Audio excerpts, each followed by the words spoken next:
Assalamualaikum warahmatullahi wabarakatuh. Saya Hasnaina Safura dengan NIM 201354015 dari program D4 Teknik Elektronika Politeknik Negeri Bandung.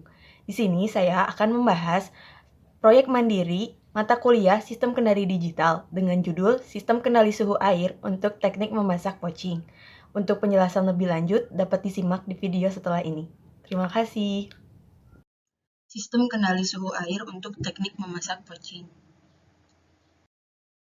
Latar belakang, kebanyakan dari sistem kontrol suhu pada pemanas air listrik masih menggunakan pengaturan tegangan secara on-off, karena lebih sederhana dan murah.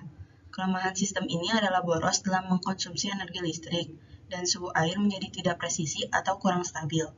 Alternatif lain dalam mengatur tegangan yang masuk pada pemanas listrik yaitu dengan pengaturan tegangan secara kontrol sudut fasa dengan menggunakan metode kontrol PID, proporsional, integral, dan derivatif, dan PWM, Pulse Width Modulation.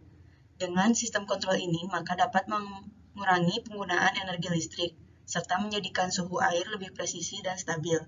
Dalam proyek mandiri ini, akan dirancang sistem kendali otomatis guna mengubah air dingin menjadi air panas untuk kebutuhan teknik memasak pocing yang biasanya merebus telur atau makanan lain dalam air yang suhunya stabil di kisaran 71 derajat hingga 82 derajat Celcius. Selanjutnya ada blok diagram sistem kendali. Yang pertama ada set point menggunakan slide switch. Set point diatur 71 derajat Celcius.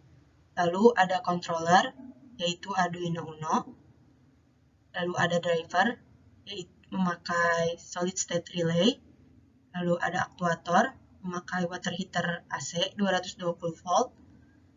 Lalu ada sensor DS18B20.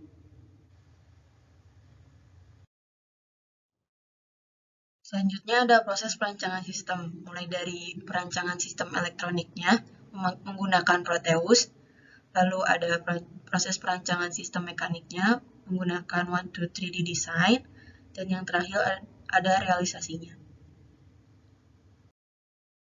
Uji komponen. Pertama, pengujian komponen pada Arduino Uno digunakan tes blink. Apakah Arduino Uno dapat berjalan dengan baik atau tidak. Lalu ada LCD dengan IC I2C. Pada gambar terlihat bahwa LCD dapat menampilkan tulisan berupa tes LCD Hasnainas. Yang ketiga ada pengetesan driver dan aktuator.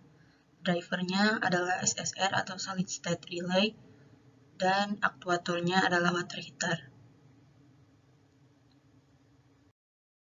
Lalu pengetesan sensor DS18B20.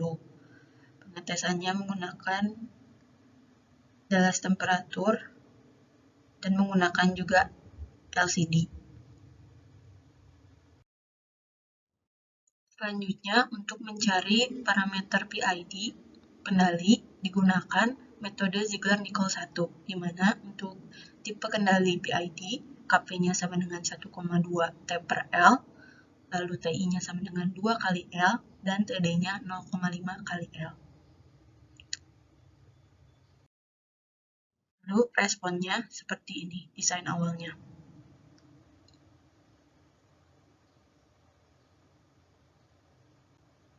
Setelah didapat, maka dicari titik-titiknya untuk menentukan T dan L. Ditemukan titik 160, titik 298, lalu titik 3256. Dari gambar ini dapat didapat L gambarnya 38, T gambarnya 158. Lalu L nyatanya didapat dari L gambar per range gambar dikali range sinyal nyata, di mana range sinyal nyatanya 5028 detik, lalu L gambarnya 38, dan range gambarnya 1840. Untuk T-nya sama seperti itu.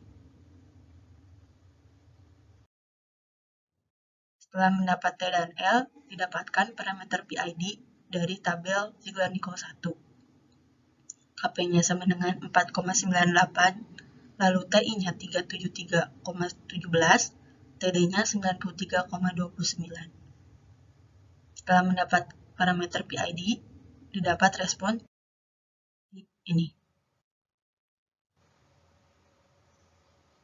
Ini adalah respon awal dari KPT-ITD yang didapat oleh desain awal. Jika didapat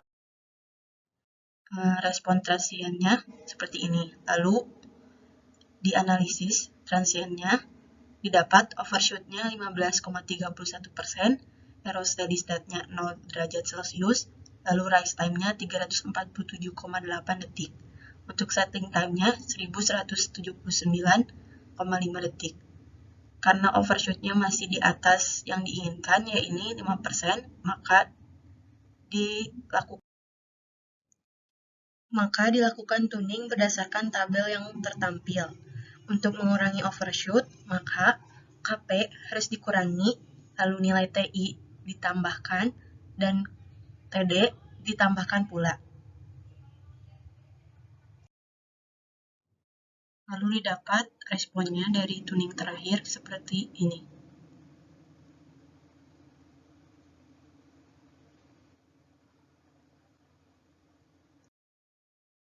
Transiennya didapat overshoot-nya 4,95%, lalu error steady state-nya 0 derajat Celcius. Untuk rise time-nya dapat 35 menit 8,12 detik, lalu settling time-nya didapat 2 jam 32 menit 27,76 detik. Walaupun rise time-nya bertambah dari respon desain awal, tapi ini masih di bawah yang diinginkan, yaitu rise time-nya yang diinginkan 40 menit. Sehingga perbandingannya sebagai berikut, sebelum dan sesudah tuning dilakukan. Di mana overshoot-nya berkurang, tetapi rise time dan settling time-nya bertambah. Yang terakhir ada uji gangguan yang akan dijelaskan dalam video selanjutnya.